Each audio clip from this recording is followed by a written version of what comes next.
सप्तशृंगी मातेच्या गडावर जर तुम्ही गेला असाल, काय असते बहीण ते सांगतो. पायऱ्याने जे गेले असतील त्यांच्या लक्षात येईल. एक 8-9 वर्षाची मुलगी, पाठीला मुलगा बांधलेला, पुढून गाठ आहे. लॉकडाऊनचा काळ आटपला होता ना, आम्ही दर्शनाला चाललो होतो.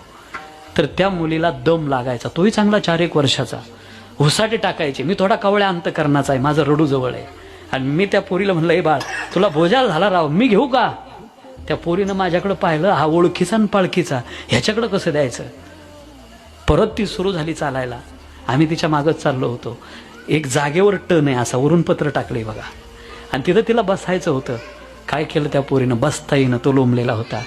खडकीकरानो ती खाली वागते राव, आणि हाताने एक पायरी चढायला लागली. आता मला सहन नाही झालं, टचकन डोळ्यात अश्रू आले माझ्या. तिला म्हणलं, ए बाळ तुला खरंच बोजा झाला रे, खरंच बोजा झाला. मी लांबचा नाही, मी नाशिकचा आहे. वरती गेलं का देऊन टाकतो तुझ्याकडे त्याला, आणि मी घेतो.